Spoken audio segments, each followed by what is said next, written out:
தாங்க முடியல.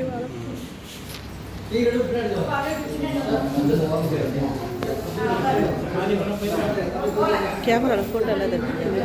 கேமராவில் ஃபோட்டோ எடுக்கலையா? இதில் எடுக்குவா, இதில் எடுக்குவா, இதில் எடுக்குவா.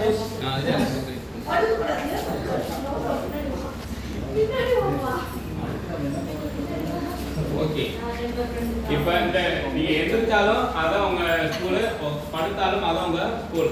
வீட்டுக்கு வீடுன்னு சொன்னால் அங்கே இருக்கீங்க. ஏன்னா ரொம்ப தூரம் தள்ளி வந்தீங்கன்னா இங்கே கண்ணாடி இருக்குது, இடிச்சுடுவாங்கிறதுக்காக இடத்துடைய அளவு கம்மி. சரிதானே? இப்போ நல்லா ஸ்கூலில் இப்போ ஸ்கூல் பாடம் நடக்குது, எழுதுறீங்க, பாடங்கள் எழுதுறீங்க, எழுதுறீங்க எழுதுறீங்க எந்திரிச்சு ஓடாது அளவு.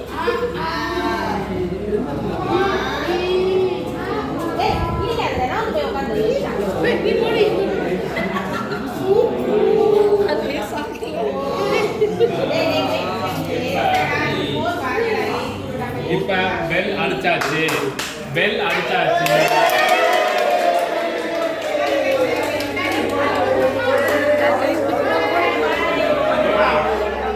வீட்டுக்கு வந்தாச்சு,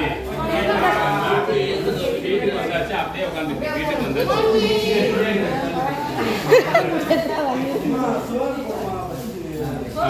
சாப்பிட்றவங்க சாப்பிடலாம், வீட்டு பாடம் எழுதுறவங்க வீட்டு பாடம் எழுதலாம். சாப்பிட்றவங்க சாப்பிடலாம்.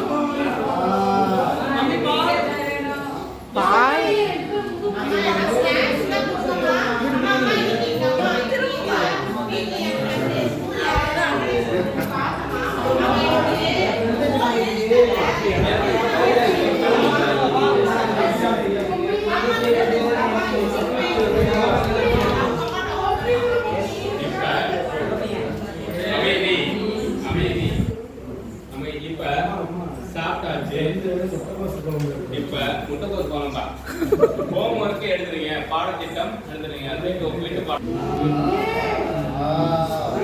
நல்லா சவுண்டா சொல்லுங்க.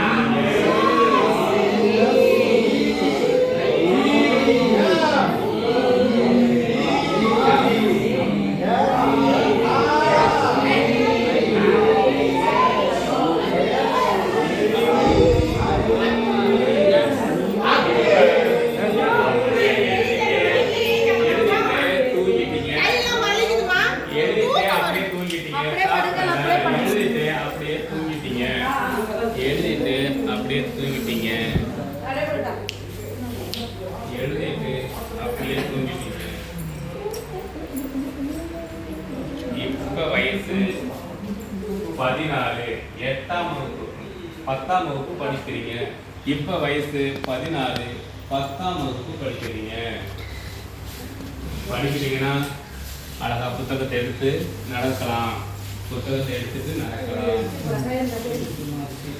புத்தகத்தை எடுத்துட்டு நடக்கலாம். நல்லா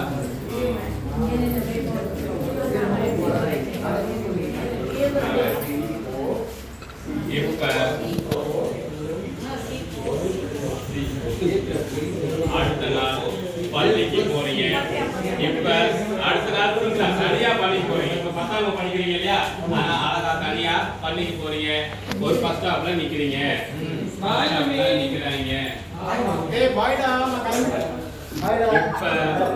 பஸ்ல உங்க ஃப்ரெண்ட்ஸ் எல்லாம் சந்திக்கிறீங்க. பஸ் ஸ்டாப்ல உங்க ஃப்ரெண்ட்ஸ் சந்திக்கிறீங்க.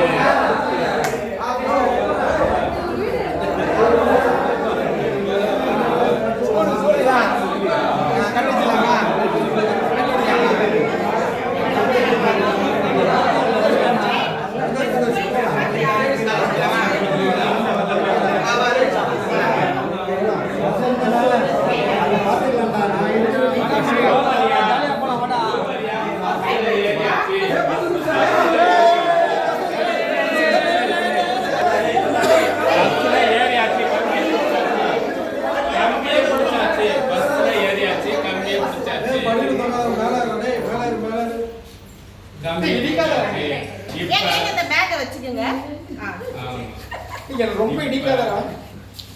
நீங்க ஒரு பொண்ணை பாக்குறீங்க, உங்களுக்கு அடுத்த ஸ்கூல் பொண்ணு அத நிக்கிறாங்க, இப்ப பாக்குறீங்க.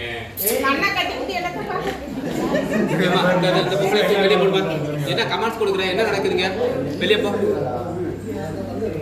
இப்ப ஒரு பொண்ணை பாக்குறீங்க,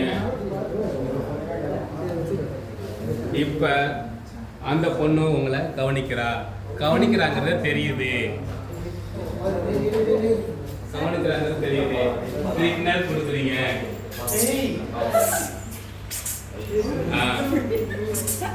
இப்ப உங்களுடைய பஸ் ஸ்டாப் வந்து விட்டது,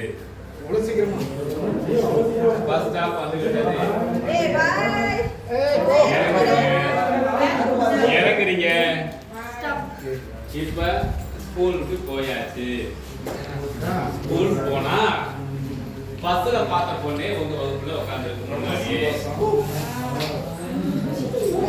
பஸ்ல பார்த்த பொண்ணே நீங்க வர்றதுக்கு முன்னாடியே உங்களுடைய வகுப்பறையில இருக்கு உட்கார்ந்து இருக்காங்க. அவங்க வேற ஸ்கூல் ஆச்சு.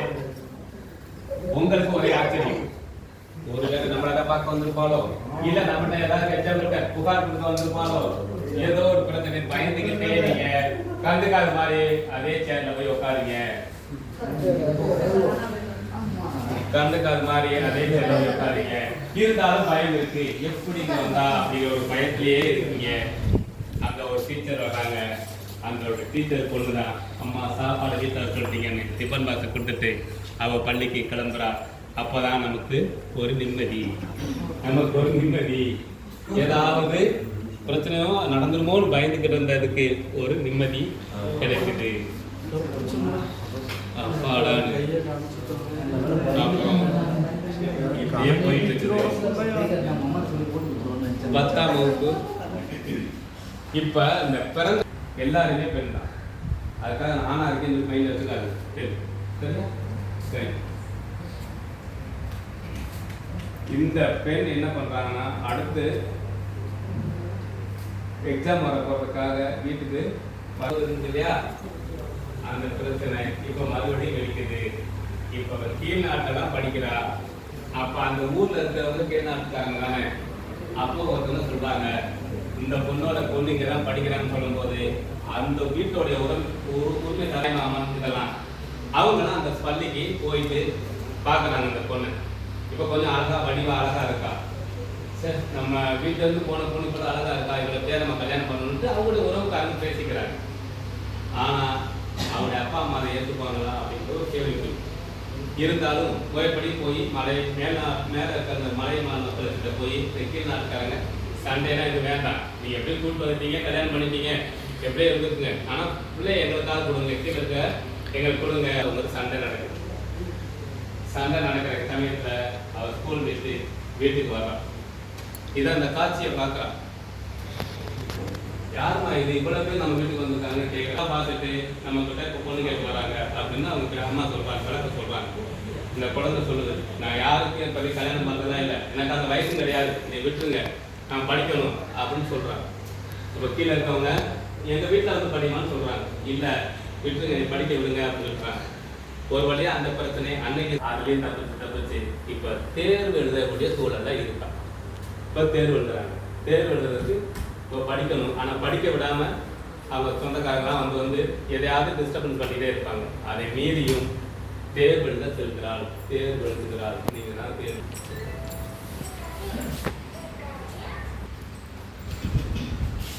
உட்காரலாமேம்மா, நீ கொஞ்சம் முன்னாடி உள்ள கிளாஸ்லேயே அட்டன் பண்ணிடலாம், பரவாயில்ல உட்காருங்க. மேடம் அடிஷனல் சீட் கொடுங்க. இப்ப முதல் நாள் தேர்வு முடிகிறது. மறுபடியும் படிக்கிறா. அப்ப கீழே ஆட்கள் வராங்க. ஏமா ஓடுறா, ஓடி ஒரு வகையா அந்த 10 மணி கிளாஸ் முடியறதுக்குள்ள அந்த ஸ்கூலுக்குள்ள போறா. ஸ்கூலுக்குள்ள போய் அந்த 2வது பேப்பரை வாங்கி எழுத ஆரம்பிக்கிறா. 2வது நாளே ஃபர்ஸ்ட் மிஸ்ஸிங். இருந்தாலும் தேர்வு வெற்றிகரமா எழுதி முடிச்சு அடுத்த நாள் அவன் வர்றதுக்கு ரொம்ப லேட் ஆச்சு. ஏன்னா சாயந்தரம் பஸ் வரல. காலையில அந்த பஞ்சரான பஸ் அதே இடத்துல இருக்குது. அங்கிருந்து பள்ளியில இருந்து நடந்து 3 மணி நேரம் நடந்து மேலே வரா. இவங்க அதுக்குள்ள அம்மா அப்பா என்னமோ ஏதோ பயந்துட்டு இவங்க கீழே போய் அவங்கள கூட்டிக்கிட்டு வர்றாங்க. நைட்டு 9 மணி ஆயிடுச்சு. வந்து அடுத்த நாள் எழுதணும், படிக்கணும். இந்த குழப்பத்தில் சாப்பிட்டுக்கிட்டு நைட்டு தூங்காங்க. மறுபடியும் படிக்கிறா. காலையில் வழக்கம் போல பஸ் வந்துருச்சு. பஸ் வந்தோடனே பஸ் ஏறி மறுபடியும் தேர்வு எழுதுறா. இவளை போராட்டத்தில் தேர்வு எழுதி ஒரு வழியாக முடிக்கிறாங்க. இவ்வளவு லேட்டா எத்தனை தடவை போனாலும் ஒரு வழியா தேர்வு எழுதி முடிக்கிறாங்க. ஒரு வழியா தேர்வு எழுதி முடிக்கிறாங்க. இப்ப அவங்க பேனா